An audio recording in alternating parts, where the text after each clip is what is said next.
Good morning, friends. Happy Tuesday to all of you. So, friends, I have good news to share with you today. There is finally more information on the latest Social Security legislation that has been proposed in Congress. Big progress is also being made on monthly benefits for Social Security beneficiaries. The monthly checks may increase even more for some retirees.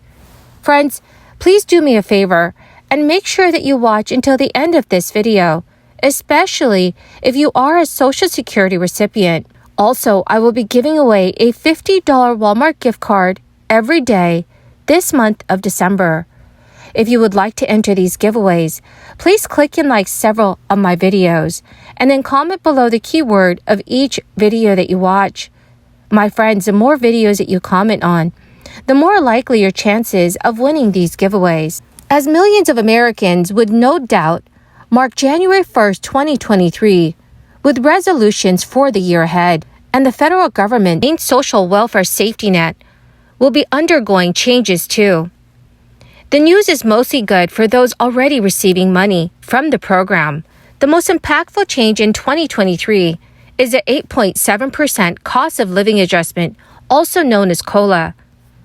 For example, if you receive $2,000 a month from Social Security, the monthly payout will rise to $2,174 per month. The 2023 COLA marks the highest percentage jump since 1981, which was 11.2%, and it is tied to the blistering inflationary pressures that have driven up daily costs for every American. This coming year, the government plans to reward patient Americans who hold off on claiming their benefits until they reach the full retirement age of 67.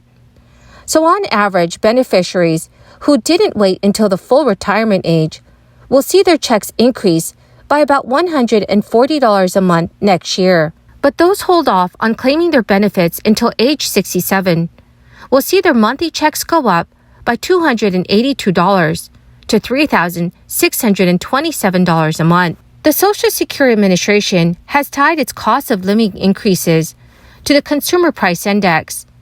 So while the big COLA was inevitable, these increases will not help beneficiaries recover the extra costs that they had incurred in 2022. While inflation is easing in recent weeks, it still remains high enough that the Federal Reserve still plans rate increases into 2023. Now for the bit of mixed news.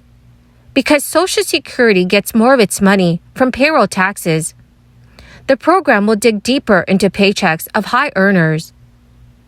Before 2023, the maximum earnings subject to Social Security taxes was $147,000. But beginning next year, employees who make more than $160,200, which means they'll have to pay taxes on an additional $13,200 of their income. So dear friends, what are your thoughts on these new changes? Please let me know your thoughts in the comment section below. Friends, the keyword for this video is Moosehead Lake. If you would like to enter today's Walmart gift card giveaway, please click and like several of my videos and then comment below this keyword, which is Moosehead Lake, and additional keywords of any video of mine that you watch. And do make sure, friends, that you're also subscribed to my channel. Remember, friends, that the more videos that you watch and then leave a comment on, the greater your chances of winning these daily giveaways. When it comes to Social Security, the system continues to reward patience. The full retirement age of 67 is staying the same next year, and the max benefit changes that is happening on the older end of the beneficiary age spectrum only confirm the value in holding off until you absolutely need Social Security. While seniors can tap their Social Security benefits at age 62, delaying it will gain you increasingly more money per month. Simply waiting to claim until 67 can earn you a delayed retirement credit of up to 8% of your yearly benefits, on top of the maximum benefit amount. Work credit requirements will be increased as well next year. Recipients of Social Security payments must have earned at least 40 work credits to be eligible, assuming they are not claiming on the work history of their spouse. The maximum amount that you can earn in 1 year is 4 credits, but you have to have made a certain amount of money to do so. In 2022, that figure was $1,510, but in 2023, that is up to $1,640. For low earners or part-time workers, that could mean that you will not receive the full 4 credits next year. Social Security is one of the biggest sources of income for many retirees, yet many people are unsure how much money the program may continue to provide.